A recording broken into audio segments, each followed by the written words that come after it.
Namaste, everyone. I'm your cPanel guide from the YouStable team. Imagine you want to send a letter to your friend, Rajesh. You drop the letter into the post box, but how does it know where to go? That's where the post office comes in. The post office looks at the address and decides which delivery van will take it to Rajesh's home. The MX record works just like this post office. It tells the internet which email server should handle emails for your domain.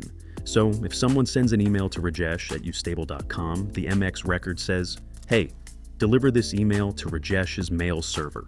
And that's how your email finds its way to you. But hey, quick tip before you dive in.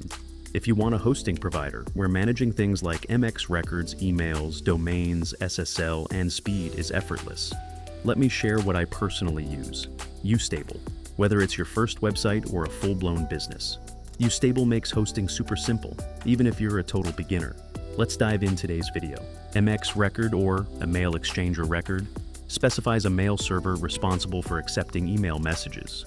You can add an MX record using the cPanel's Zone Editor option. Log into your cPanel account, and you will be on this page.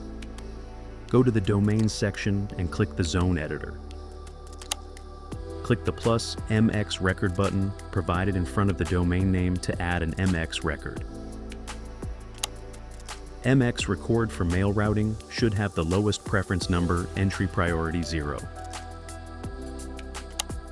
Enter the domain name of your mail server, which you use, in the destination input box.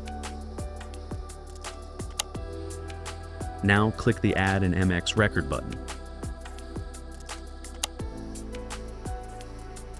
That's it. We have successfully added the MX record for the domain example.com. Thank you for watching.